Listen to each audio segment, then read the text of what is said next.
Denmark, France, Greece, and Slovenia in response to the government of Israel's decision to further escalate its military operations in Gaza. As my Prime Minister said, this decision is wrong, and we urge the government of Israel to reconsider immediately. Expanding military operations will do nothing to bring an end to this conflict. It will not secure the release of the hostages. It will only deepen the suffering of Palestinian civilians in Gaza. This is not a path to resolution. It is a path to more bloodshed. President, just this week, the Security Council heard harrowing testimony from Eli David, the brother of Eviatar David, who's been cruelly taken by Hamas on 7 October. He's been held hostage in appalling and inhuman conditions for over 21 months. The Security Council has in its 4 resolutions since 7 October called for the unconditional and immediate release of the hostages. I repeat that call today. We are clear that Hamas must disarm and can play no future part in the governance of Gaza, where the Palestinian Authority must have a central role. But, as many family members of the hostages have warned, this decision by the Israeli government will do nothing to secure the return of the hostages. Instead, it risks further endangering their lives. This escalation will only exacerbate an already catastrophic humanitarian crisis, uprooting 1 million more people and forcing them into dangerously overcrowded, unsanitary, and undersupplied areas. In Gaza, children and babies are suffering from starvation.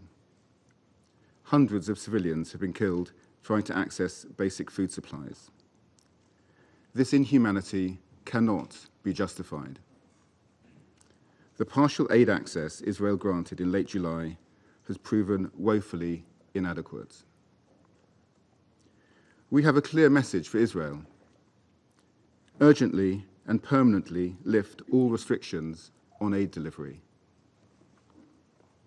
Yesterday, the UK announced a further $11.4 million for OCHA's Occupied Palestinian Territories Humanitarian Fund.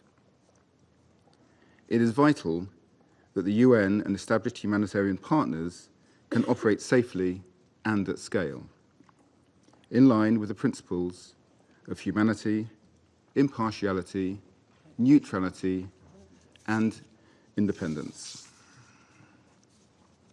And Israel must not bar humanitarian NGOs from their essential work through unreasonable and arbitrary registration requirements. All land routes must be opened for essential supplies, including food, baby formula, medicine, shelter, fuel, and clean water. President, a diplomatic solution is possible, but both parties must step away from the path of destruction. We urge the parties to engage in good faith negotiations and to show political will to secure a ceasefire deal and commit to a path to peace. The recent conference on the two-state solution was a powerful demonstration of the international resolve to achieve a brighter future for the region. The UK will continue working with our partners on a long-term plan to secure peace in the region as part of a two-state solution. This is the only way to guarantee Israelis and Palestinians can live side by side in peace, security, and dignity. I thank you. Agradezco a la delegación del Reino Unido su declaración. Doy ahora la palabra a la delegación de Dinamarca. Thank you, Mr. President. I wish to thank ASG Genter and Director Rajasingham for their briefings. Denmark joined France, Greece, Slovenia, and the UK in calling for this urgent meeting. For months, the world has watched in despair as conditions in Gaza have grown more catastrophic by the day. Heartbreaking images and videos of suffering, destruction, and death live-streamed on a daily basis. Instead of heeding our call to immediately end the war in Gaza, Israel has chosen to further escalate its offensive. We condemn the Israeli government's decision to expand the military operation in Gaza. We urge Israel to reverse its decision, which will not secure the release of the hostages nor help end the conflict. It will only cause further bloodshed and deepen the suffering of civilians. We categorically reject any forced displacement. The ICJ's advisory opinion on this matter must be fully respected. Any unilateral attempts to alter the demography or status of the Gaza Strip are unacceptable and constitute a clear violation of international law. Mr. President, civilians in Gaza are starving and face severe limitation in accessing humanitarian aid, aid which Israel is obligated to ensure the population receives.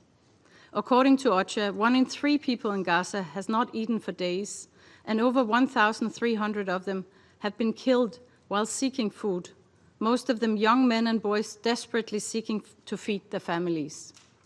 Today, the entire Strip faces famine-like conditions. This is unconscionable. We deplore the killings of starving civilians trying to get food. The alarming frequency and scale of these incidents are simply unacceptable. We reiterate our call for transparent investigations into these incidents. As we have said many times before, Israel must immediately change course. All restrictions on the delivery of humanitarian aid must be lifted. Civilians, including humanitarian and UN personnel, as well as civilian infrastructure, must be protected in accordance with international law. We must return to the UN-led humanitarian aid system at once.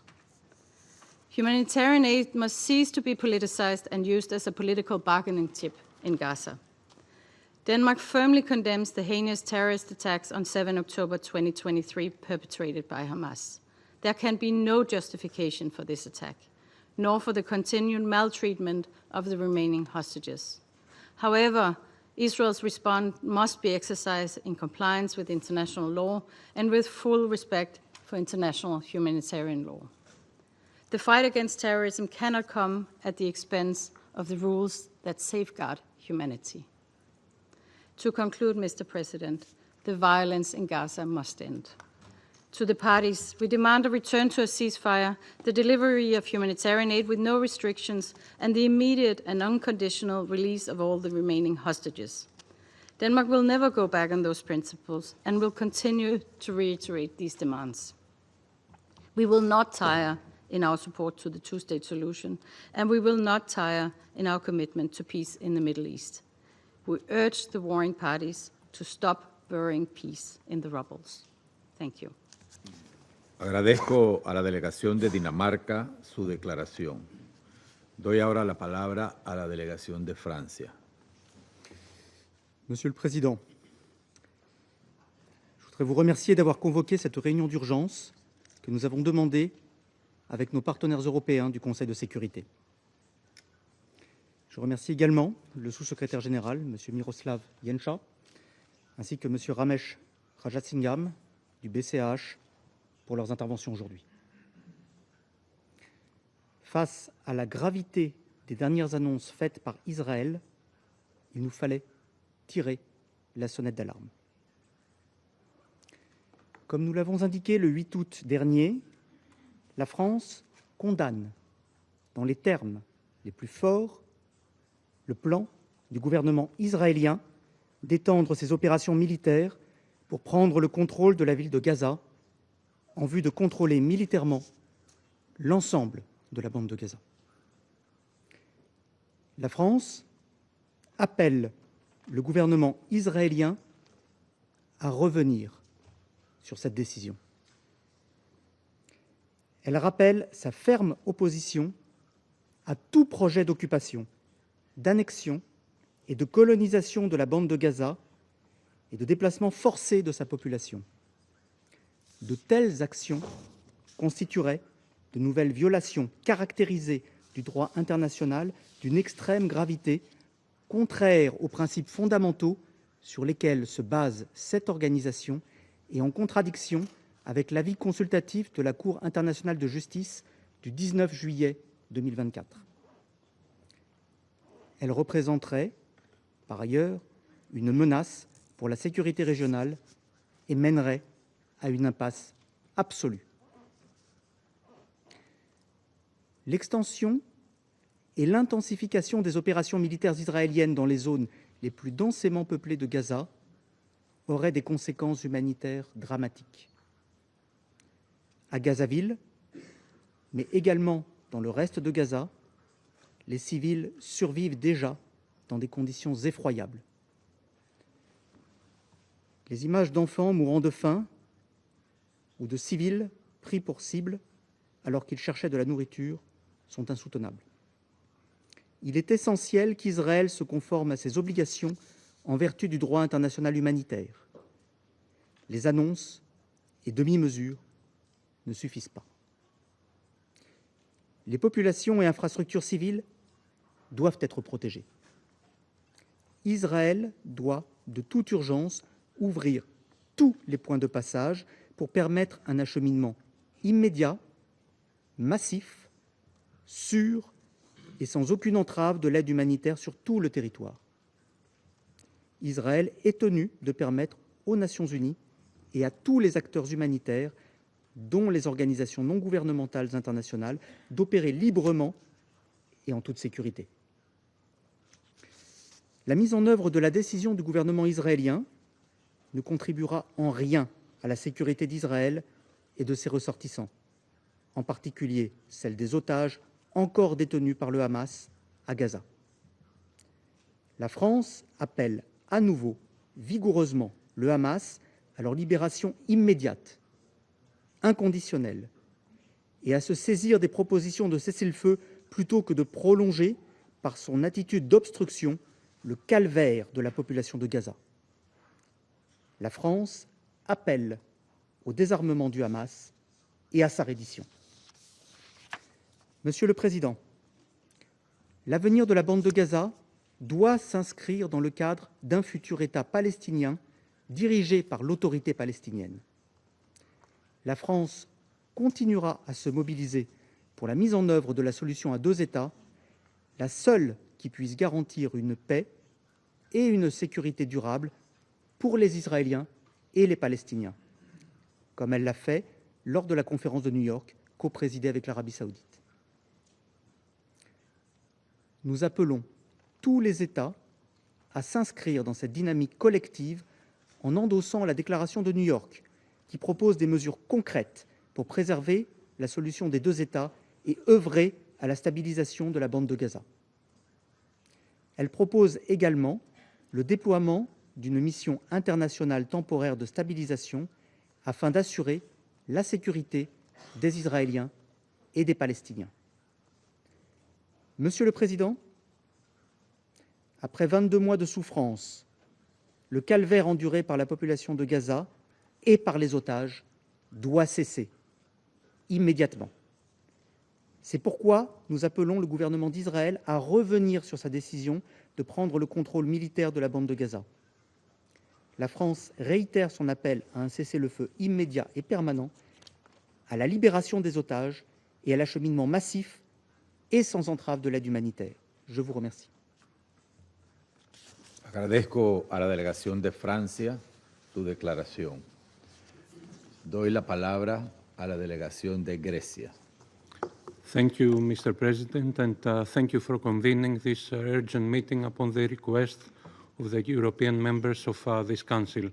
I also wish to thank Assistant Secretary General Mr. Miroslav Jenca and OCHA Director Mr. Ramesh Rajasingham for their briefings. Only days ago, the international community gathered in New York with a clear yet urgent message. The war in Gaza must end, the two-state solution must be realized, Palestinians, Israelis, and all peoples of the region deserve a fair chance at peace. Yet, recent developments seem to have pushed this proposal further out of reach. We condemn Israel's decision to further expand its military operations in Gaza, and we urge Israel to reconsider it. Such actions would endanger the lives of all civilians in Gaza, deepen the humanitarian suffering, and exacerbate the anguish over the fate of the remaining hostages. They would also worsen the already dire humanitarian situation in Gaza and risk further loss of life and large-scale displacement of Palestinians. We strongly oppose any attempts to forcibly displace the Palestinian population and reiterate that any potential annexation of Gaza or any other part of the occupied Palestinian territories would contravene international law and numerous Security Council resolutions, including Resolution 2334, would jeopardize regional stability and security and would undermine the prospect of a two-state solution. Mr. President, the humanitarian crisis in Gaza is severe and worsening. Hospitals are overstretched, starvation and malnutrition, especially among children, are worsening, access to clean water remains limited, and civilians risk their lives daily in search of food. We cannot turn a blind eye to this tragedy, nor remain silent while hostages continue to suffer at the hands of Hamas. We call once again for the immediate, unimpeded, and large-scale delivery of humanitarian aid to Gaza. The blockade must be lifted, civilians and humanitarian workers must be protected in accordance with international humanitarian law, and the work of the aid agencies should be facilitated. Greece has taken concrete steps to alleviate suffering in Gaza. Just yesterday, in close cooperation with the European Union and other partners of the region, we conducted an airdrop of food supplies over Gaza. We also stressed the need to fully implement the humanitarian steps agreed upon between Israel and the European Union to improve the situation in Gaza. The expertise of the United Nations systems, particularly UNRWA, is pivotal. In addition, OCHA, as we have just heard again today, has repeatedly expressed its readiness to initiate a UN-coordinated humanitarian plan in the event of a ceasefire or pause in hostilities. We reaffirm our unwavering support for the agency in this regard. Mr. President, Greece's position remains principled and consistent. We have repeatedly condemned the atrocities of October 7. Hamas rule in Gaza must end. All hostages must be released immediately and unconditionally. At the same time, the humanitarian crisis in Gaza must be addressed without delay, and we remain steadfast in our support for the international call to implement the two-state solution. Mr. President, violence in all its forms is never the answer. Dialogue and diplomacy are the only viable path to lasting peace. We therefore call on both parties to agree to an immediate and permanent ceasefire to secure the release of all hostages and to advance efforts towards a two-state solution in line with relevant Security Council resolutions while guaranteeing Israel's right to exist in peace and security. I thank you. Agradezco a la delegación de Grecia su declaración. Doy la palabra a la delegación de Eslovenia. Thank you, Mr. President. Thank you for convening the urgent meeting at the request of the members of the Council, including my own country, Slovenia. We thank Assistant Secretary General Jenča, as well as Director Rajasingham, for their briefings. Mr. President, each time we come to this chamber to discuss the situation in Gaza, we come thinking that we cannot possibly reach new depth. And yet, we convene again today, following the reprehensible announcement by the Israel cabinet that it intends to expand its military campaign and take control of the Strip. A plan of horror and destruction. A new law which Slovenia utterly rejects. A new law which will end in mass civilian casualties and suffering. A new law which will make Israelis less safe in the short and long term. A new law, in spite of continuous appeals from the international community and from the numerous voices from Israel, to end the war. Colleagues, Israel's decision directly contradicts the July 2024 advisory opinion of the International Court of Justice, which declared that Israel must end its unlawful presence in the occupied Palestinian territory. It shows contempt towards the two-state solution, which was resoundingly reinforced by almost the entire international community at a conference held just 2 weeks ago, and which remains the official position of this Council, codified through its resolutions. Slovenia expresses its firm condemnation of this plan, and we call for its immediate reversal. Mr. President, Gaza's death toll is simply staggering. Israel has pursued a deliberate policy of starvation, of manufacturing a famine to pursue political and military gains, in a clear and blatant violation of international humanitarian law.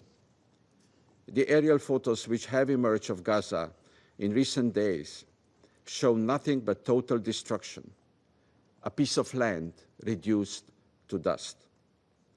And now we are faced with the prospect of further military escalation, of more violence, of an operation which will undoubtedly wreak havoc on civilians in Gaza and the hostages alike. Obvious questions arise.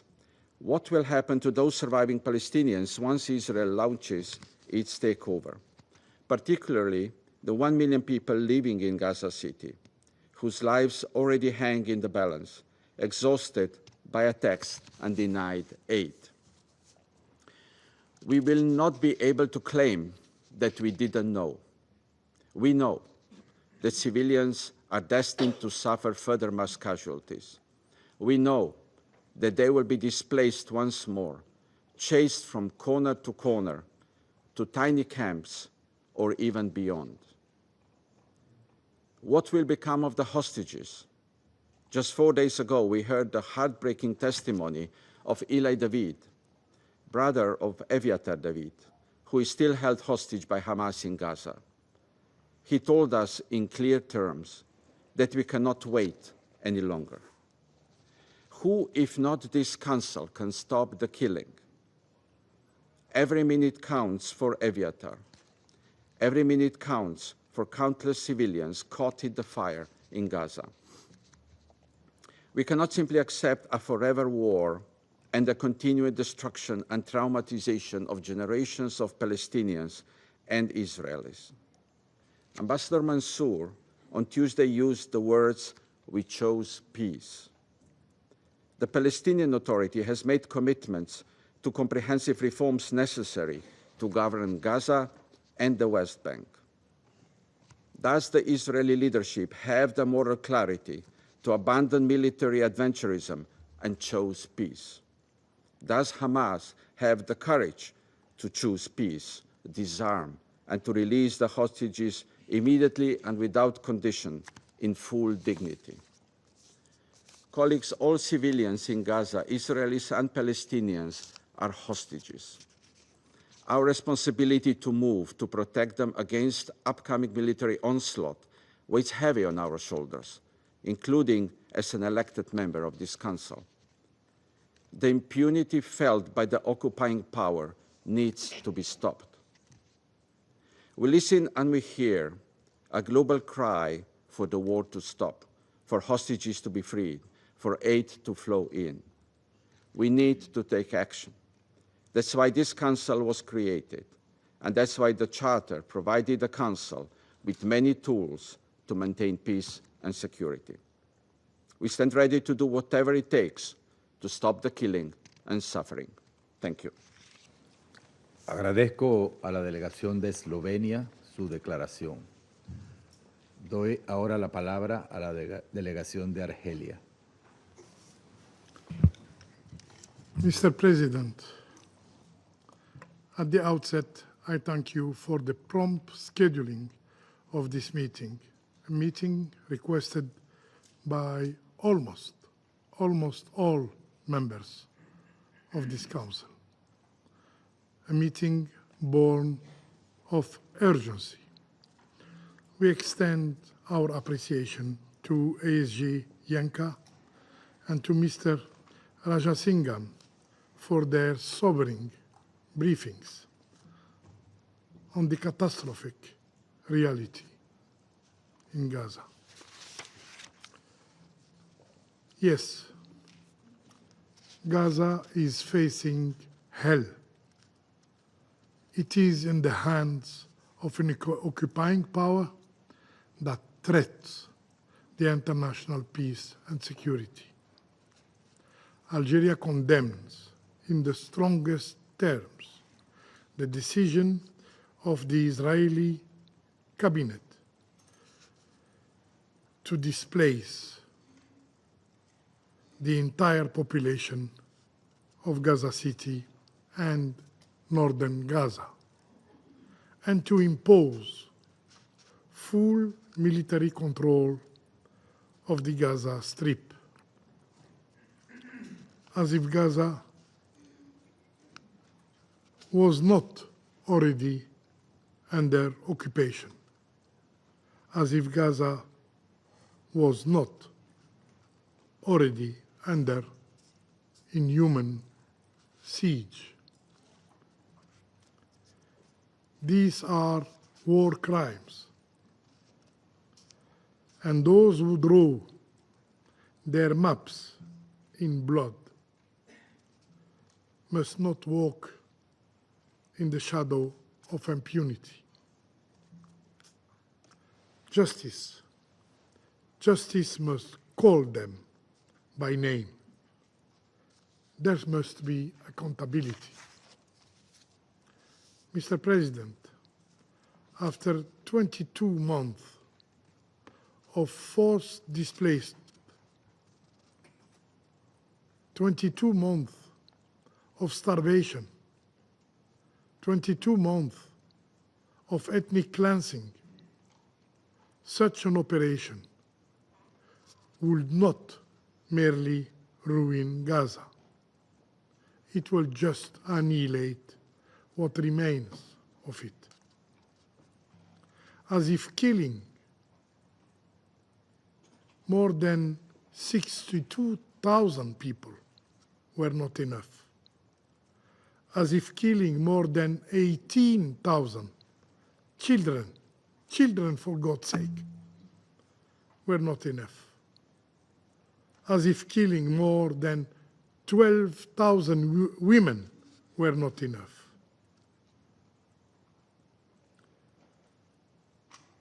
As if starving to death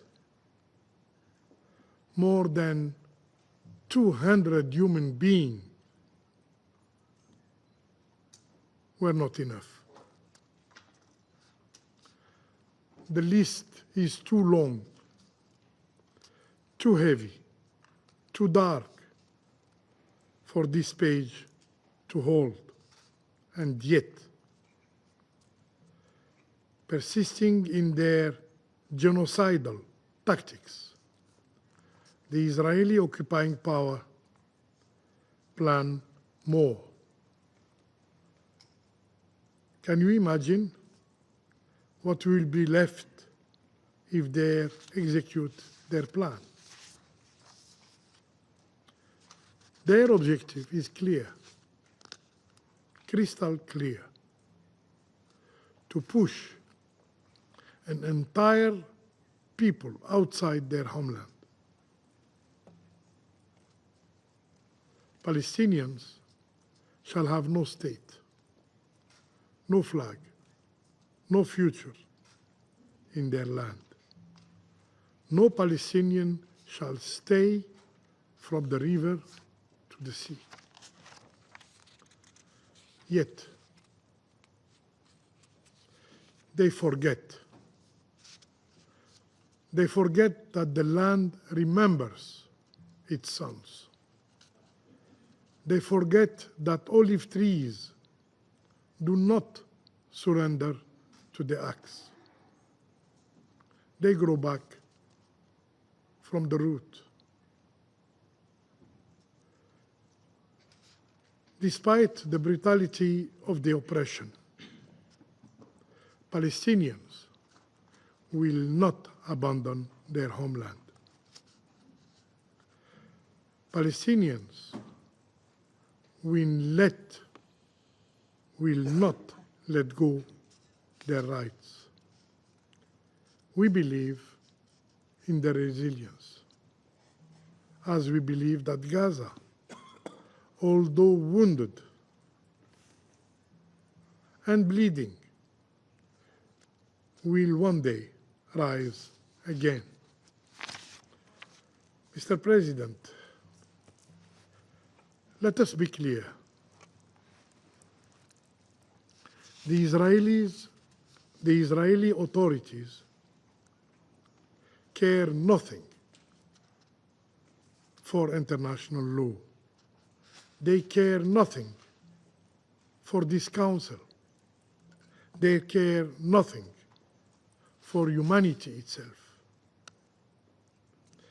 They act with brutality, cruelty, and barbarity, stripping Palestinians of their very essence as human beings, reducing them to something less in their eyes, to human animals. Yes, for them, Palestinians are just human animals. And so, they orchestrate the killing of Palestinians by every instrument: starvation, thirst, weapons, and humiliation. Humiliation.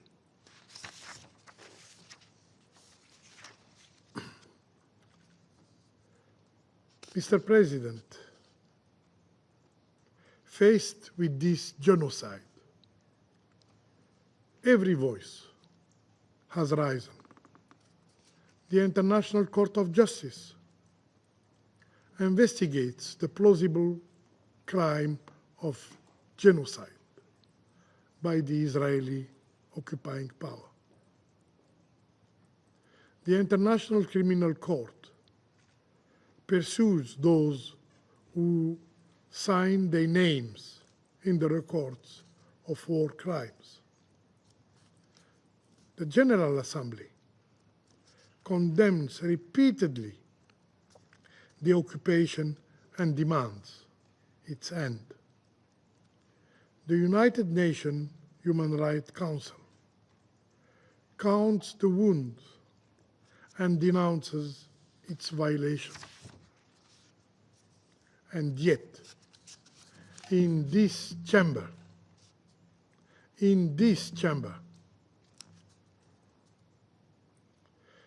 the one entrusted with peace and security by the United Nations Charter,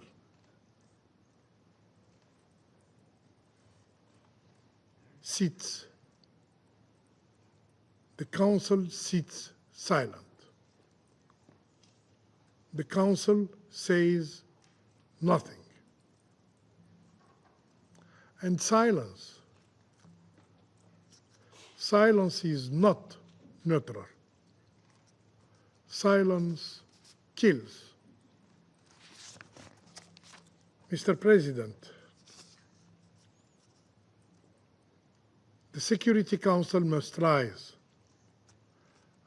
to defend the child clutching the last crumb of bread. Rise to shield the mother searching for her sons under rubble.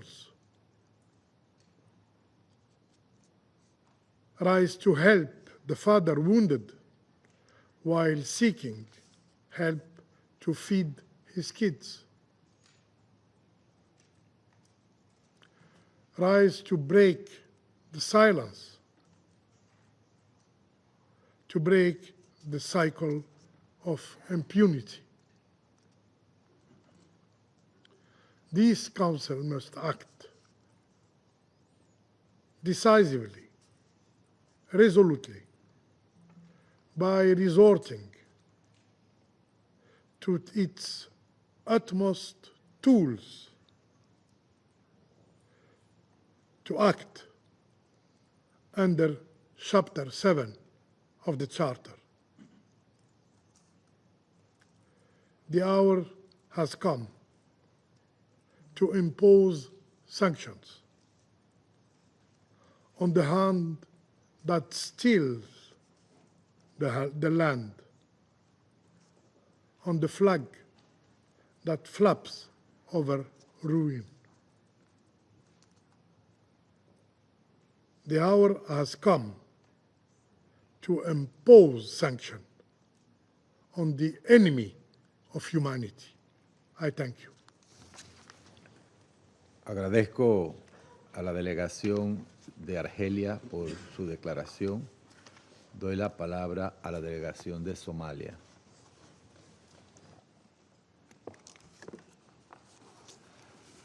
Mr. President, I thank you for the swift convening of this emergency meeting today. I also express gratitude to Assistant Secretary General Yanka and Mr. Ramish, Head and Representative of OCHA in Geneva, for their sobering briefing and tireless commitment. In the last 48 hours, Israel's announcement of its intention to impose military control over the entire Gaza Strip is not an abstraction. It's a chilling blueprint for the next chapter of its devastation to come. For the 2 million people still trapped in Gaza, this means the escalation of what has already become hell on earth, literally and figuratively, leading to the world's worst man-made famine. It's a death sentence for civilians where over 60,000 Palestinians have been killed since the escalation began, the majority of them women and children. More than 150,000 have been injured, and 90% of Gaza's population are now internally displaced, many living in makeshift shelters without clean water or food. The expanded military assault will make survival impossible for the civilian population.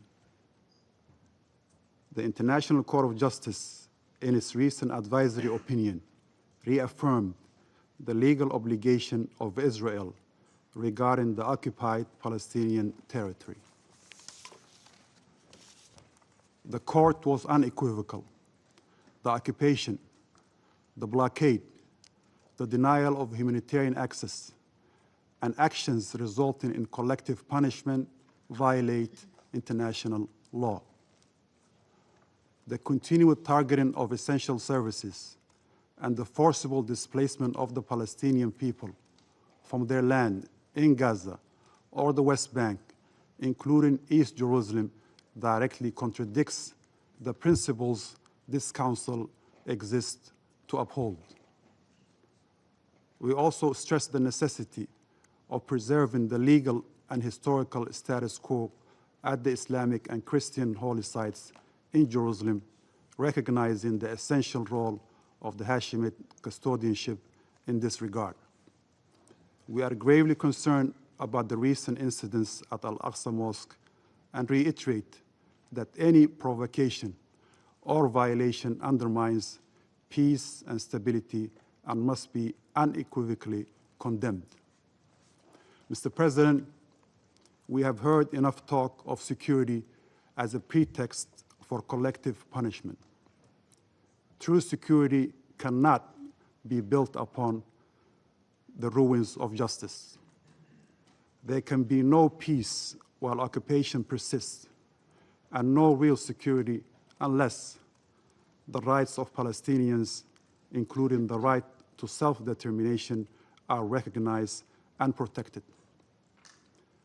What is needed now is not another brief pause, but an immediate and a permanent ceasefire. Not another limited corridor, but full and unfettered humanitarian access so that food, water, medicine provided by agencies like UNRWA and OCHA can flow freely, not as a charity, but as a matter of right. Not another partial exchange, but the immediate and unconditional release of all hostages and detainees so that no one endures inhumane conditions under illegal captivity away from their families and loved ones. Not more negotiations to nowhere, but a genuine commitment to end the occupation and realize the two-state solution this Council and the world have long endorsed. We must not allow the language of military necessity to drown out the cries of the hungry and the displaced. The forced starvation of a population is not an accident of war. It's a crime under international law. The bombardment of neighborhoods and the expulsion of families are not regrettable side effects. They are violations that demand accountability. Mr. President, to conclude, this is not just a test for Israel and Palestine. It's a test for all humanity. Will we stand by, citing complexity and precedent? Or will we act with the urgency and moral clarity that this moment demands? In these darkest moments, it's worth remembering what brought the United Nations into existence in the first place.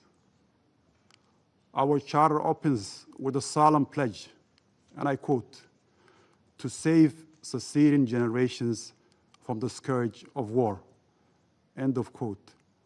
A promise born from the ashes of World War II, when the world vowed never again.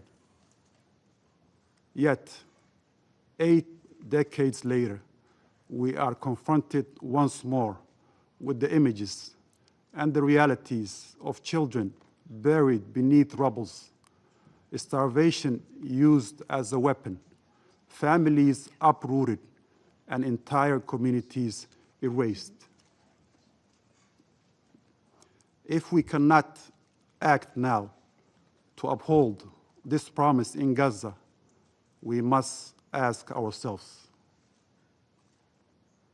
what then is the purpose of this Council? What, in truth, remains of our solemn oath to future generations? Let the response not be graveyard silence.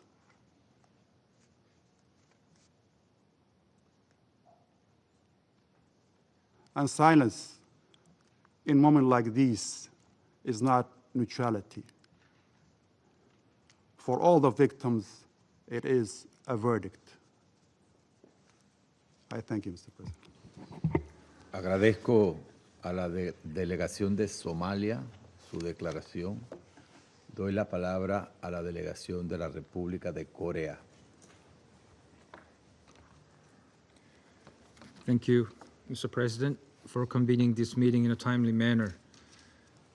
I would also like to thank ASG and Mr. Rajasingham for their concise and powerful briefings. The Republic of Korea is gravely concerned by the Israeli Security Cabinet's recent approval to expand the war in Gaza and occupy Gaza City, as this plan entails significant and multifaceted risks. We urge Israel to retract this plan. In this context, I would like to address each risk in turn. First, the plan, if implemented, will devastate an already catastrophic humanitarian crisis in Gaza. Daily images of starving Palestinian children and aerial scenes of Gaza's near total destruction demands our attention is to focus on alleviating the dire humanitarian needs. However, the proposed military escalation will only deepen the extended suffering of an exhausted, sick, and hungry population. Not deliver the humanitarian relief they so clearly need and that the international community is urgently calling for. The proposed plan's primary target, Gaza City, is one of the few remaining areas where a large civilian population has sought tenuous refuge. And a renewed full-scale operation against it will inevitably cause another round of forced displacement and killings. With much of Gaza already declared a buffer zone or under evacuation orders, and its borders largely sealed, displaced civilians lack shelter or safe zones, raising fears of mass expulsion or so-called voluntary migration, which is not in itself voluntary. Second, this plan entails a grave risk to the lives of the hostages. This council, including my country, has spoken with one voice in calling for their immediate and unconditional release. Yet, the announced plan, if implemented, will expose them to intensified hostilities and undermine diplomatic efforts toward their freedom. While Israel claims that it will push for the release of the hostages through decisive military victory, such an outcome could make it more difficult to bring the hostages home, a concern voiced by their families. Hamas' explicit warning that any further military expansion could risk the hostage, which the Republic of Korea resolutely condemns, adds further weight to this concern. Meanwhile, we remind Hamas that the release of all hostages is imperative to prevent any further deterioration to the situation. Hamas' continued holding of hostages, despite the ongoing despair of innocent civilians in Gaza, is unjustifiable. Under any excuse, nothing but a contemptible act. Third, Israel should not undermine the prospect of a two-state solution and regional stability. The Republic of Korea has continuously reiterated our full support for the two-state solution, along with the vast majority of the international community, in line with relevant UNSC resolution, including Resolution 2334, as the only viable path forward to bring peace, security, prosperity, and dignity to all people in the region. Yet Israel's plan encompasses so many elements incoherent to the resolution, which can result in seizing full control of Gaza while rejecting the Palestinian Authority. These actions are exactly the opposite of what the resolution aimed for: peaceful and sustainable coexistence of Israel and Palestinians. Israel must therefore not only retract the plan, but also cease any annexation efforts, including its West Bank settlement activities, which are clearly illegal under international law. In closing, Mr. President, let me make a final remark. As a representative from a long divided, once war-torn nation, the Republic of Korea understands, perhaps more than most, the tragic consequences of protracted conflict. as well as the urgency of multilateral assistance and humanitarian aid. Our history powerfully teaches us that military force alone cannot guarantee permanent peace and security. It can only defer the recurrence of conflict. This is why, despite the persistence of challenging circumstances, we remain committed to resolving differences through dialogue and cooperation rather than through force. We therefore call once again on all relevant parties to sincerely engage with ongoing mediation efforts of the international community aimed at securing ceasefire, releasing the hostages, and mobilizing and ensuring unhindered and dignified aid to Gaza at scale. Only through a genuine dialogue, sustained commitment, and mutual compromise can we hope to construct the robust foundation for a just and durable peace for all. I thank you, Mr. President. Agradezco a la República de Corea su declaración. Doy la palabra a Sierra Leona. Thank you, Mr. President. Thank you for convening this emergency meeting at the request and with support of almost all of the members of the Security Council. I also thank Assistant Secretary General Yencha and Mr. Rajasinghan for their valuable briefings. Sierra Leone expresses its full solidarity with the leadership and personnel of the United Nations and all humanitarian partners who, despite immense challenges, continue to serve humanity with courage and dedication.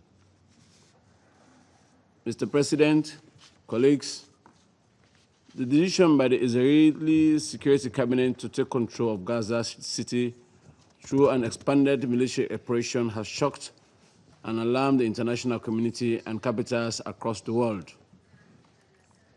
As underscored in the Secretary General's statement on the issue, this represents an extremely dangerous escalation that will deepen the already catastrophic humanitarian crisis in Gaza, cause further mass displacement, and increase civilian casualties in a territory already devastated by months of bombardment. If implemented, such reoccupation or annexation would constitute a grave breach of international law, including international humanitarian law. It reflects collective punishment of the Palestinian population through indiscriminate and systemic attacks on civilians and obstruction of urgently needed humanitarian assistance, both prohibited under the Geneva Conventions. This course of action is in direct contravention of the International Court of Justice's 2024 advisory opinion on the legal consequences of Israel's policies and practices in the occupied Palestinian territory, including East Jerusalem, and is contrary to binding Security Council resolutions, including 242 of 1967 and 2334 of 2016. These instruments reaffirm the inadmissibility of acquiring territory by force, the illegality of settlement activity, and the imperative of ending the occupation that began in 1967. As the Secretary General has further warned, there will be no sustainable solution to this situation, to this conflict, without an end to this unlawful occupation and achievement of a viable two-state solution. Gaza is and must remain an integral part of a Palestinian state. End of quote. The scale of the humanitarian crisis is unprecedented. Over 61,000 civilians killed, 152,000 wounded, and the entire population on the brink of famine, according to the latest IPC alert. Humanitarian workers themselves are going without daily meals as access is blocked. Inaction by this Council and member states with influence will only lead to further destruction, loss of life, and the erosion of human dignity. Mr. President, the plight of the remaining hostages is a matter of serious concern and Sierra Leone reiterates its call for the immediate and unconditional release. However, the situation cannot be used to justify violations of international law. Measures of collective punishment or the unlawful annexation of territory. International law requires that civilians be protected at all times, without exception. Reoccupation and annexation will not address Israel's legitimate security concerns. On the contrary, such measures are likely to deepen hostility, entrench instability, and delay the normalization of relations with its neighbors. Genuine normalization endorsed by the Arab Peace Initiative and consistent with the two-state solution offers Israel the prospect of lasting peace, security, and regional acceptance, but only if it is accompanied by an end to occupation and the realization of Palestinian statehood. This conflict demands both urgent action to halt the violence and a long-term commitment to a political horizon grounded in the two-state solution. Any action that ignores these objectives risks perpetuating instability in occupied Palestinian territory and the wider region. Accordingly, Sierra Leone reiterates the following. First, the Council must remain united in demanding an immediate and lasting ceasefire and in using all diplomatic and political tools to ensure compliance with international law and the relevant UN resolutions. We also reiterate the need and legal obligation for the immediate and unconditional release of all hostages held by Hamas and other armed groups since 7 October 2023, all Palestinians as well as all Palestinians detainees. We urge Hamas and the other armed groups to allow access to the International Committee of the Red Cross, ICRC, to the hostages to assess and support their well-being. Second, in line with the ICJ's provisional measures of 24 May 2024, Israel must, in full cooperation with the United Nations, ensure the unhindered provision at scale of basic services and humanitarian aid throughout Gaza, in full respect of international humanitarian law. Third, recalling the ICJ's advisory opinion of 19 July 2024, Israel's continued presence in the occupied Palestinian territory is unlawful and must end as rapidly as possible. All policies and actions that harm the civilian population or undermine the viability of the two-state solution must cease immediately. Fourth, accountability is essential. The Council must act to end the cycle of impunity that has allowed violations to persist for decades. All grave breaches of international law, including annexation, must be met with consequences. Mr. President, for decades, the United Nations has provided a clear framework for peace. Two states, Israel and Palestine, living side by side in peace and security within internationally recognized borders, with Jerusalem as their shared capital. These are not aspirational ideals. They are obligations arising from the resolutions of this Council and the principles of the UN Charter. The decision to reoccupy Gaza moves in the opposite direction, from law towards chaos, from diplomacy towards escalation. It risks destroying what remains of the credibility of the political process and further diminishing prospects of a negotiated settlement.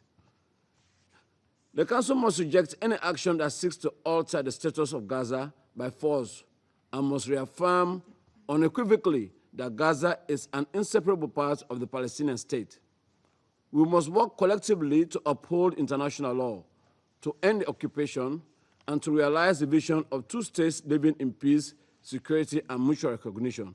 The time for principled and decisive action is now. I thank you.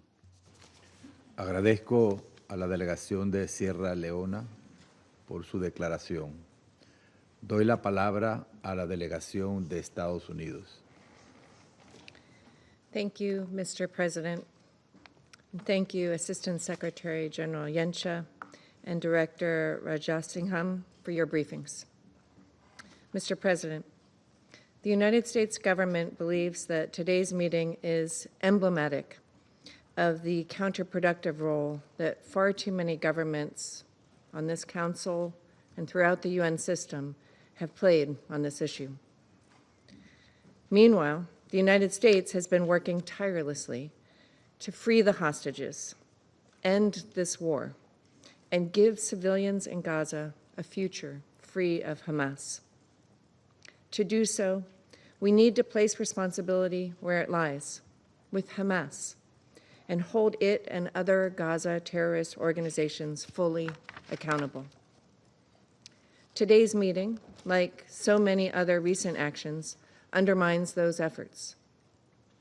Israel has accepted 3 ceasefire proposals. Hamas consistently rejected them.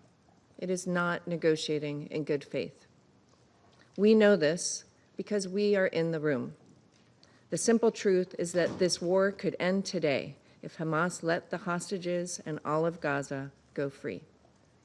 Remarkably, instead of pressuring Hamas, members of this body have encouraged and rewarded its intransigence, actively prolonging the war by spreading lies about Israel, the Gaza Humanitarian Foundation, and the United States, and by handing propaganda victories to terrorists. Mr. President, the most recent round of negotiations collapsed because Hamas drew encouragement from efforts to target Israel with libels and lies, the ill-conceived and performative two-state solution conference, and unilateral announcements regarding recognition of a Palestinian state. Just days ago, a Hamas official touted the wave of recognition announcements as a result of the atrocities of October 7th. This is a disgrace. The government of Israel did not make its decision to advance its military campaign in a vacuum, but after months of Hamas's intransigence. Hamas refuses to accept a ceasefire and continues to torture the hostages. The United States supports Israel's right to defend itself against Hamas's terrorism. And ultimately, Israel has a right to decide what is necessary for its security and what measures are appropriate to end the threat posed by Hamas and other similar groups. It is unfortunate that members have again taken advantage of today's meeting to accuse Israel of genocide. These accusations are politically motivated and categorically false. They are part of a deliberate, cynical propaganda campaign as Hamas attempts to win symbolic victories to compensate for total defeat in war. The United States refutes these allegations entirely. Israel has taken numerous measures to limit harm to civilians and to address humanitarian needs. The loss of civilian life in Gaza is tragic, but the responsibility for this rests with Hamas. Mr. President, the United States remains committed to 1, addressing humanitarian needs, 2, freeing the hostages, and 3, achieving peace. Too often, members of this council spotlight only the first without acknowledging that the 3 issues are interrelated. No one wants to see innocent Gazans go hungry or thirsty. President Trump has addressed this, and he has said that the United States is going to be even more involved in these efforts. The United States has stepped up support for the secure delivery of humanitarian aid because the international community has failed to prevent Hamas from diverting it and using it to support terrorism and oppression. The United States continues to work tirelessly to feed hungry civilians in a way that denies Hamas the opportunity to benefit. The Gaza Humanitarian Foundation is critical to that effort as it continues to supply food directly into the hands of civilians. The GHF has distributed over 110 million meals, all while preventing Hamas looting. We call upon the UN to take advantage of the steps Israel has taken, including humanitarian pauses and designated corridors, as well as to work with the GHF, which has demonstrated it can securely deliver aid to civilians in Gaza. As Ambassador Huckabee has said, we support the GHF scaling up to 16 distribution sites to address critical needs. Mr. President, just last week, this council heard evidence that Hamas continues to starve innocent people held hostage underground and on the verge of death. We cannot allow this to happen. We must hold Hamas accountable. The United States has made clear on multiple occasions that Hamas must be removed from power. As long as it remains, there will not be peace, not for Israel and not for the Gazans who deserve to begin a new chapter free of Hamas. The United States calls upon members of the Security Council and all countries to demand that Hamas immediately release all hostages, living and dead, and lay down its weapons and end this terrible conflict. I thank you. Agradezco a la delegación de Estados Unidos por su declaración. Doy la palabra a la delegación de Guyana. Mr. President, thank you for convening this meeting with the urgency that the situation demands. I also thank Assistant Secretary General Yencha and Mr. Rajasingham of OCHA for the information provided. Mr. President, after months of public expressions from various Israeli officials, we are confronted with the decision of the Israeli Security Cabinet to occupy Gaza City by 7th October 2025. The implementation of this decision will engender the forcible displacement of hundreds of thousands of Palestinians and would further undermine the two-state solution. We call on Israel to reverse this reprehensible decision. In both Gaza and the occupied West Bank, including East Jerusalem, we are witnessing in real time and on a daily basis decisions and actions that violate international law and threaten regional and international peace and security. It is striking, Mr. President, that Israel continues to announce to the world beforehand, including in this Council, decisions that would violate international law if implemented. We have witnessed this with UNRWA and more recently with OCHA. This decision to take full control of Gaza is the latest installment in Israel's contemptible actions against the Palestinian people. It comes on top of numerous infractions committed over the decades since the decision was made for the Israeli state to be established in the land of Palestine in 1947. Indeed, Palestinians have lived through the Nakba and the ensuing years characterized by constant violence and dispossession owing to the Israeli occupation. Guyana reiterates its condemnation of the attacks on Israel on 7th October, perpetrated by Hamas and other armed groups. Yet, Mr. President, nothing, absolutely nothing, justifies the collective punishment that Israel has perpetuated against the people of Gaza over the past 2 years. Mr. President, dear colleagues, there are 3 questions which each member state of the United Nations must ask itself. First, why does the occupying power act in such defiance of the international community, even though it is in contravention of international law, including international humanitarian law and international human rights law? Second, why are the actions of the occupying power not met with strong, unified, and collective positions by this Council? And third, would any member state of this Council allow its citizens to be subject to this type of inhumane treatment by any actor, including a fellow member state of the United Nations? The honest answers to these questions should inspire a sense of urgency in all of us to act now to end Israel's war against Palestinians on every front that this war is being fought.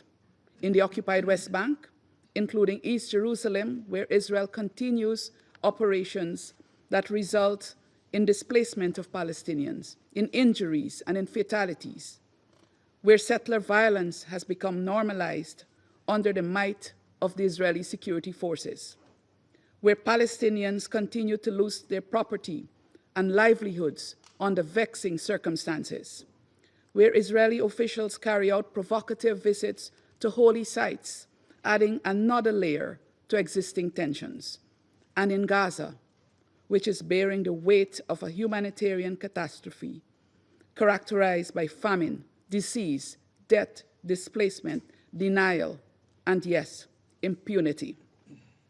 We, the Security Council, must respond to the fact that over 61,000 Palestinians have been killed in Gaza since October 7, and this number increases every single day. In an unfortunate move, Israel has now announced its intention to intensify its military operations in Gaza. With the scale of destruction that has taken place already in Gaza, there are hardly any buildings left to target.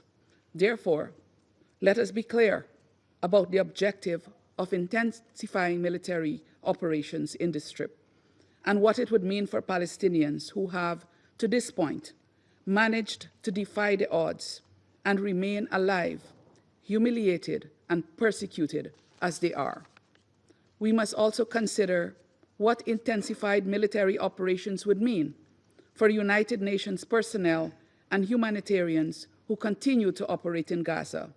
Their operations would be further curtailed, since the already precarious security situation would be exacerbated, and the risks to their personal safety and security would also increase. Let us also consider what intensified military operations could mean for the hostages still being held by Hamas and other Palestinian armed groups. Just this week, we discussed the atrocious situation to which these individuals have been subjected, and we all demanded their immediate and unconditional release. In that context, my delegation had stressed that the persons being held hostage should not be used as bargaining chips to extract concessions. Their continued captivity is a grave violation of international law, which must not continue to be prolonged. We therefore reiterate our call for the release of all individuals held captive by Hamas and other armed groups in Gaza. Mr. President, the Council must act in the face of all that is taking place in Gaza, and now in response to Israel's annexation plans. The International Court of Justice was clear in its pronouncements regarding the illegality of any annexation of Palestinian territory by Israel. We must intensify our efforts to ensure Israel completely evacuates the Palestinian territory and withdraws to the pre-1967 lines in accordance with the relevant UN resolutions and the advisory opinion of the ICJ. Guyana also urges that this Council act collectively to achieve an immediate, unconditional, and permanent ceasefire in Gaza, and to end the violence against the civilians in the occupied West Bank, including East Jerusalem. We must also take action to enable conditions for a drastic improvement in the humanitarian situation in Gaza. We have taken note that Israel's military plans involve providing humanitarian aid to civilians outside combat zones. Unfortunately, the operations of the Gaza Humanitarian Foundation have already provided us with enough information on what the provision of aid by the GHF looks like: inadequate, dangerous, and limited in reach. The Council must demand facility for the United Nations and its humanitarian partners to have full humanitarian access to all civilians in need in Gaza, so that there can be a flood of assistance into the area in a rapid, safe, and unhindered manner. Actions by other UN member states must also complement Security Council action. In this regard, Guyana is encouraged by the decisions announced by some member states in response to the decision of the Israeli Security Cabinet. Every member state has a responsibility to ensure that it is not contributing in any way to the perpetuation of the war in Gaza, and therefore to the attempts to annihilate the Palestinian people. Mr. President, when appeals to morality, to humanity, and even to legality fail to produce the required action, the Council must delve into its toolbox to save lives. We have long reached this point, and Guyana is prepared to act with fellow Council members to take the relevant decisions. I thank you. Agradezco a la delegación de Guyana su declaración. Doy la palabra a la delegación de Pakistán. Thank you, Mr. President. Once again, we meet here in this council as Gaza bleeds under systematic, premeditated, and deliberate violations of international law, including international humanitarian law, this council's own resolutions, and binding orders of the ICJ. And all of this committed with impunity by Israel, the occupying power. President, I would like to thank Assistant Secretary General Miroslav Zhencha and Mr. Ramesh Rajasingham of OCHA for their sobering briefings.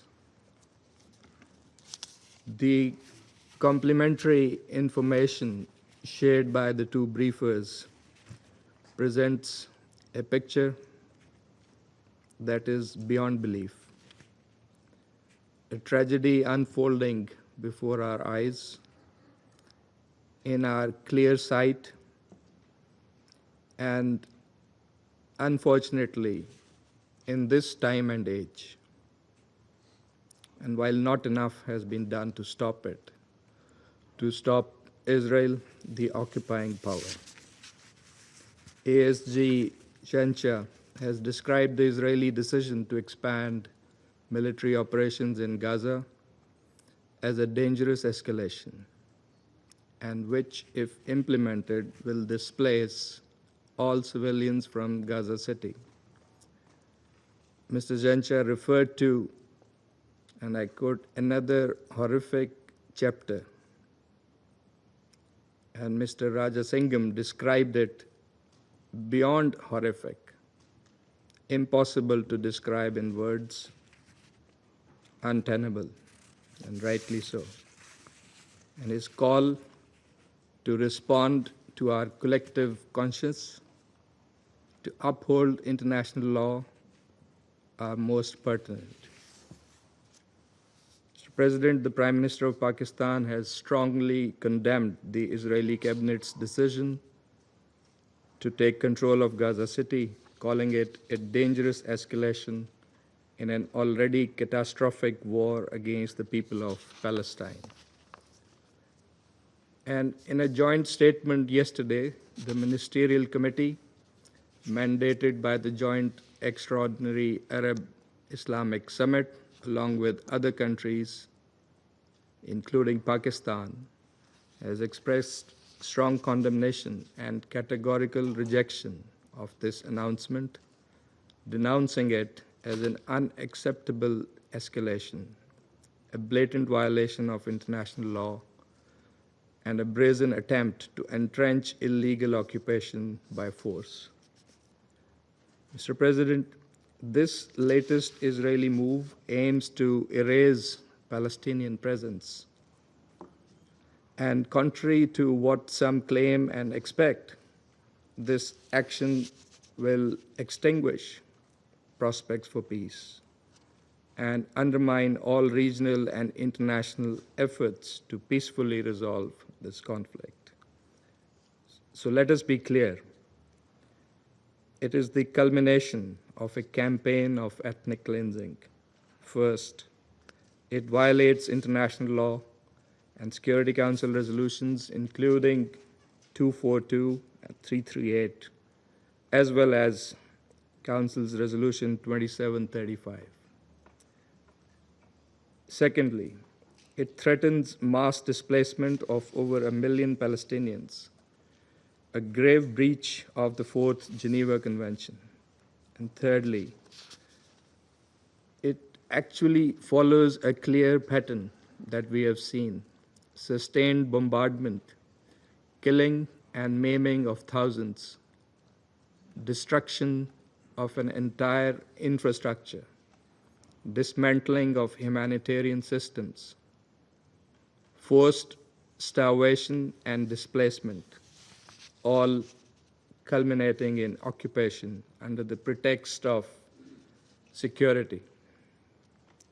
Those shielding Israel from accountability through political cover, military support, or diplomatic protection are complicit and must share responsibility. They must reconsider their policies, for history will judge them harshly. Mr. President, Gaza is enduring a full-scale humanitarian catastrophe. For nearly 2 years, it has suffered indiscriminate bombardment, total blockade, and deliberate deprivation and starvation, while violence and dispossession escalate in the West Bank and East Jerusalem. The so-called humanitarian system is a cruel illusion.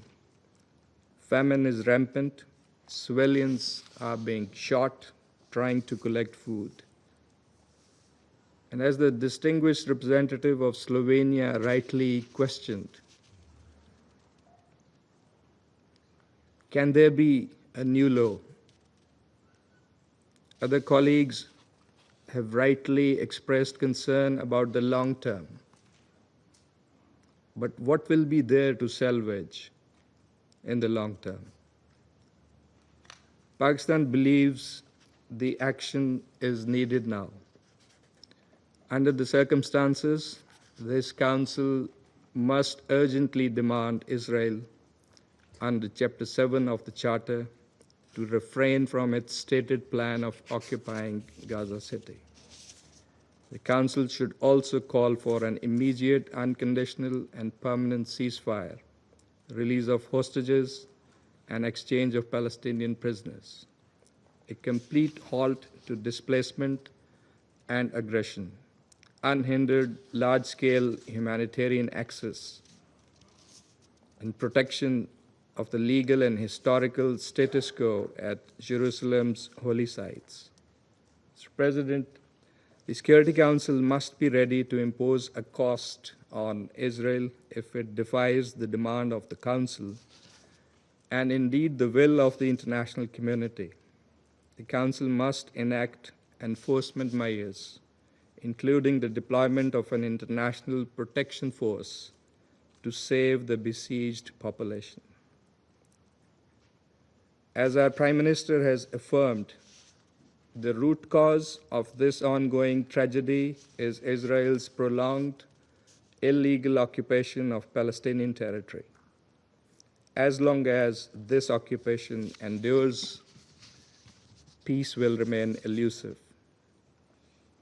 Mr. President, any attempt to sever Gaza from the rest of the occupied Palestinian territory is a direct attack on the very foundation of the two-state vision. Gaza is and will remain an inseparable part of the state of Palestine. And we are convinced that justice is unstoppable, that the resilience of the Palestinian people and the universal call for their rights will ultimately overcome oppression. And let me also categorically state that decisions for governance and their future are for the Palestinians and Palestinians alone to make. No one else can decide for them. Pakistan reaffirms full support for the Palestinian people's legitimate rights, including right to self-determination and the establishment of an independent, viable, and contiguous state of Palestine based on pre-1967 borders, with Al-Quds al-Sharif as its capital. The recent high-level conference on Palestine was timely. It must now be followed by coordinated international action to realize long overdue peace and justice in the region.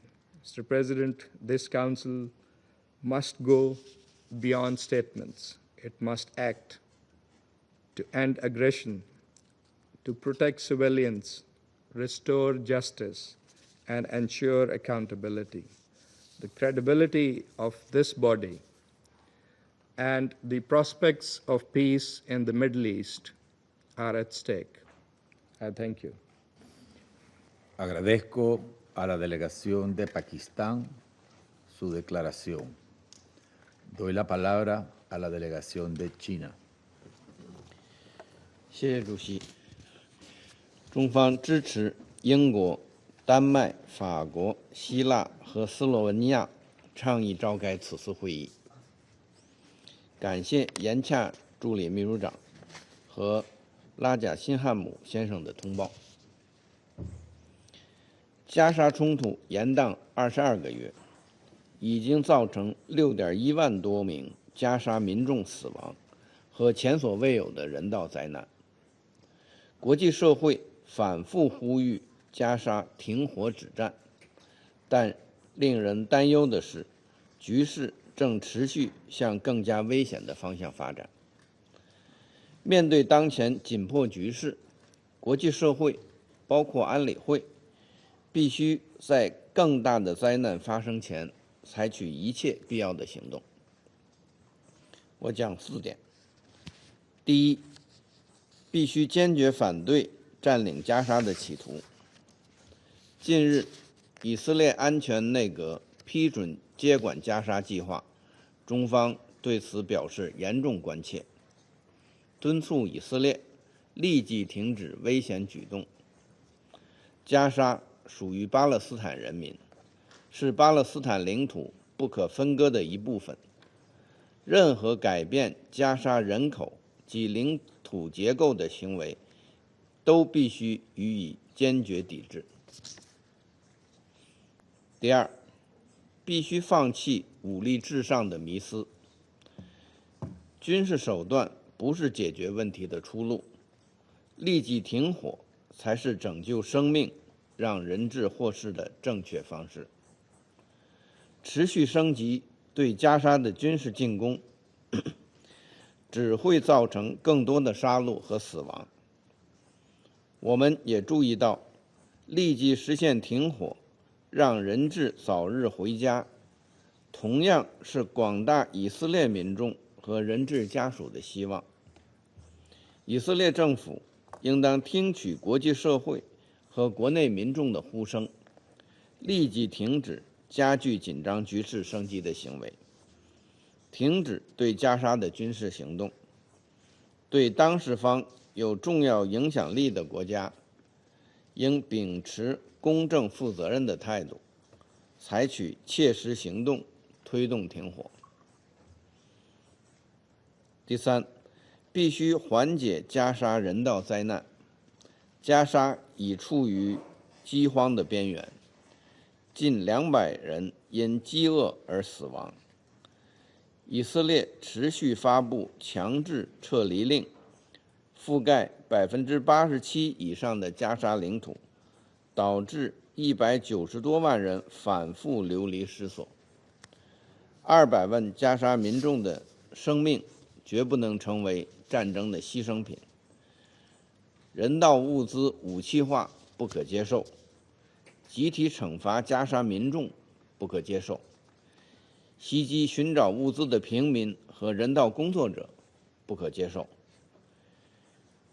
以色列必须履行占领方的国际人道法义务，开放全部过境点，解除对物资准入的限制，保障人道物资大规模、迅速、安全地进入加沙，支持联合国以符合人道主义原则的方式开展救援。第四，必须重振两国方案的前景。落实两国方案是解决巴勒斯坦问题、实现巴以和平共处的唯一可行出路。上周，举行了落实两国方案的高级别会议，发出了支持两国方案的强烈呼声。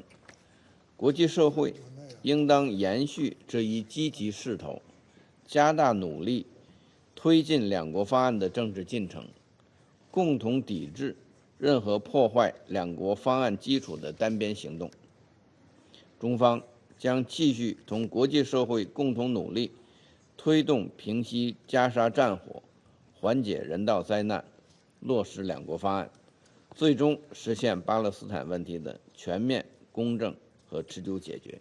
谢谢主席。Agradezco a la delegación de China su declaración. Doy la palabra a la delegación de la Federación de Rusia. Господин председатель, разочарованы, что панамское председательство, проигнорировав просьбу большинства членов Совета Безопасности, включая Российскую Федерацию, созвать внеочередное заседание незамедлительно, приняло решение провести его лишь сегодня, несмотря на крайне опасное развитие событий на оккупированной палестинской территории, вследствие анонсированного израильским руководством решения по эскалации боевых действий в секторе Газа, предусматривающего его оккупацию. Благодарим помощника генерального секретаря ООН Мирослава Енчу и главу отделения УКГВ в Женеве Рамиша Жасинхама за доклады. На днях мир узнал шокирующую новость о том, что военно-политический кабинет министров правительства Биньямина Нетаньяху принял решение ввести войска в Газу и поставить сектор под тотальный контроль израильских сил безопасности в целях, как выразился израильский кабинет, разгрома Хамас. Эти действия израильского руководства грубо нарушают международное право, демонстрируют его открытое пренебрежение как призывами международного сообщества, так и решениями Совета Безопасности ООН и наносят крайне серьезный удар по перспективам двухгосударственного решения палестино-израильского конфликта. Решительно осуждаем намерение правительства Нетаньяху захватить Газу. Присоединяемся в данном контексте к прозвучавшим призывам к Западному Иерусалиму отказаться от подобных крайне опасных шагов, подрывающих и без того хрупкие перспективы мирного урегулирования ближневосточного конфликта. Настаиваем на неукоснительном соблюдении Израилем норм международного права и известной правовой базы БВУ, включая профильные резолюции Совета Безопасности и Генеральной Ассамблеи ООН. Напоминаем и о том, что израильские планы идут вразрез с консультативным заключением Международного суда ООН от 19 июля 2024 года, которое, среди прочего, однозначно предписывает Западному Иерусалиму незамедлительно положить конец оккупации палестинских земель. Кроме того, принятие такого плана, по сути, означает официальное и публичное признание Израилем задач по захвату и оккупации анклава. Как известно, после размежевания с Газой и вывода оттуда израильских поселений в 2005 году, в израильском руководстве утверждали об отсутствии состояния оккупации, что не соответствовало международно-правовым трактовкам с учетом сохранявшегося израильского контроля над периметром сектора, его воздушным пространством и морской акваторией. Получается, что Израиль все эти годы осуществлял и теперь наращивает в отношении Газы именно оккупационный режим со всеми вытекающими отсюда обязательствами по защите и обеспечению гражданского населения, которые носят обязательный характер и не должны зависеть от пожеланий оккупирующей страны, что предусмотрено нормами и принципами международного гуманитарного права, включая 4-ю Женевскую конвенцию. Господин председатель, буквально несколько дней назад здесь, в стенах Совета, мы по инициативе Израиля подробно обсудили ситуацию вокруг израильских заложников в Газе. Большинство из членов Совета Безопасности четко и недвусмысленно заявило, что одной из главных предпосылок освобождения всех удерживаемых лиц является незамедлительное и безусловное прекращение огня. Именно благодаря приостановке кровопролития и активной дипломатии, а не безрассудной активизации боевых действий, за 1,5 года из анклава удалось вызволить свыше 140 человек. К сожалению, в Западном Иерусалиме в очередной раз не прислушались ни к призывам мирового большинства, ни к здравым голосам внутри Израиля, ни к родственникам самих заложников. Вместо переговорного процесса израильские власти предпочли взять курс на дальнейшую эскалацию насилия, поставив тем самым под угрозу безопасность и жизни израильских заложников. находящихся, как мы с вами видели, в и без того невыносимых условиях, усугубляющихся острым дефицитом продовольствия и воды в Газе. Получается, что находившийся среди нас 5 августа Минотдел Израиля, лицемерно проливавший в этом зале крокодиловые слезы по поводу судьбы израильских заложников, уже знал о том, что израильский кабинет скоро примет подобное решение, фактически перечеркивающее перспективы их возвращения живыми.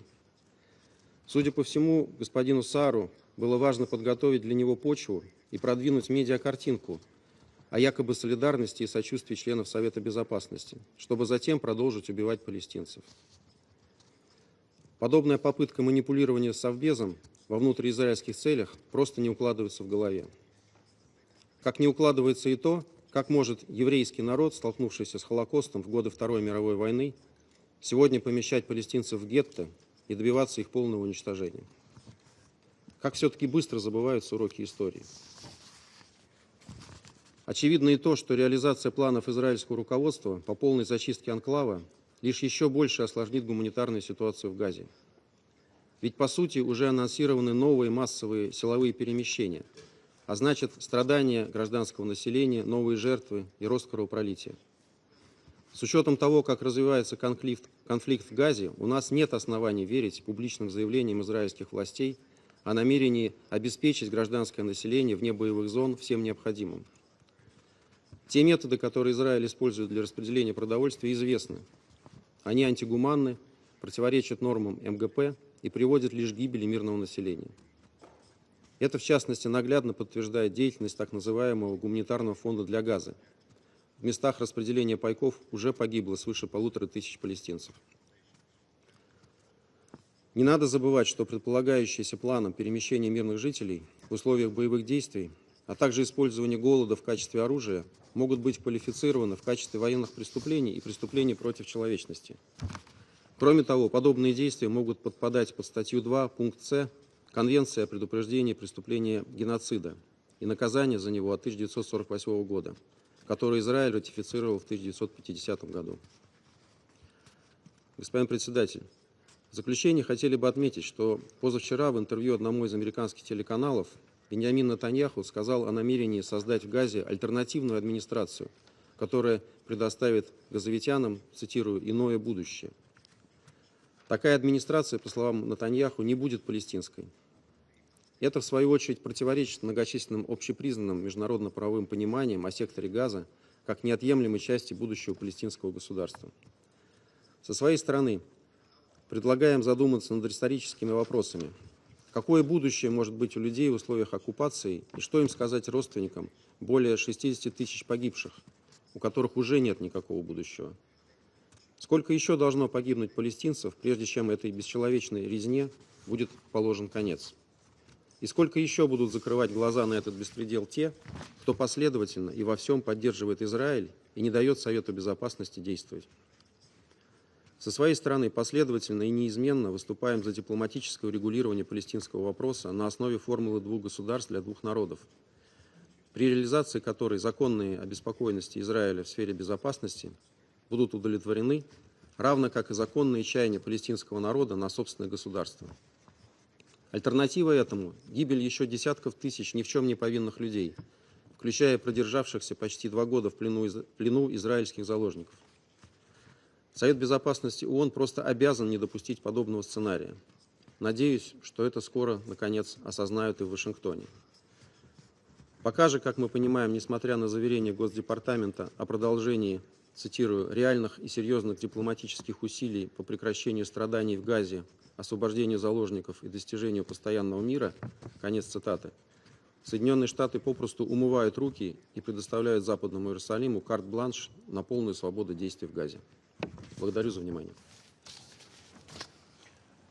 Agradezco a la delegación de la Federación de Rusia por su declaración.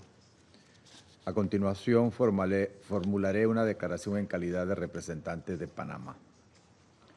Excelencias, colegas, Panamá agradece al secretario general adjunto para Europa, Asia Central y las Américas, señor Miroslav Yencha, y al jefe y representante de OCHA en Ginebra, señor Ramesh Rajansingham, por sus valiosas representaciones, así como a las delegaciones que han solicitado esta sesión de emergencia ante los recientes acontecimientos que podrían agravar aún más la devastadora situación en la Franja de Gaza.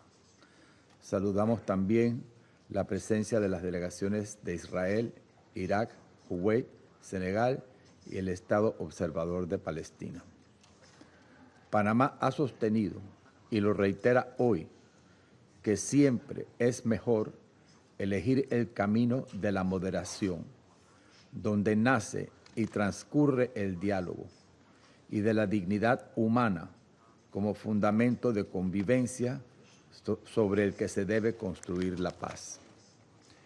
En este contexto, observamos con profunda preocupación, muy profunda preocupación, los sorprendentes anuncios recientes relativos a una posible operación para tomar el control de la ciudad de Gaza, centro densamente poblado y ya gravemente afectado por la guerra, y aún más preocupante, la posible peligrosa extensión de ese control al resto de la franja.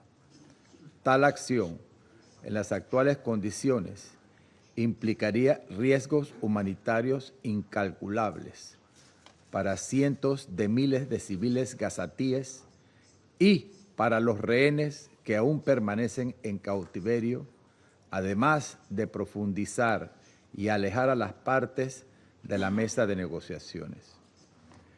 A nuestro juicio, cabe advertir que cualquier medida mayor de fuerza tendrá que ser juzgada a la luz de sus consecuencias humanitarias, del perjuicio que cause a las posibilidades de una solución política y en conformidad con las obligaciones derivadas del derecho internacional, incluido el derecho internacional humanitario.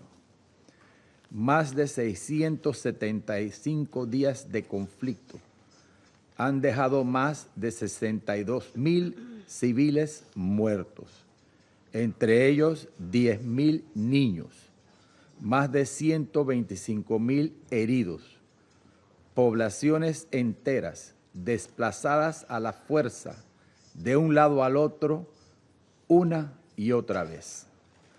La escala de destrucción en Gaza es catastrófica.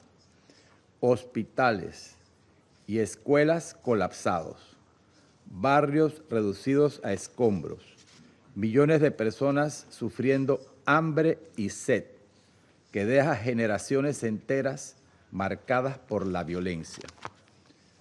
Esta trágica realidad demuestra que la opción exclusiva de la fuerza no ha ofrecido una salida a la guerra actual y que ésta no ha resuelto las causas de fondo que arrastran este conflicto desde hace 8 décadas.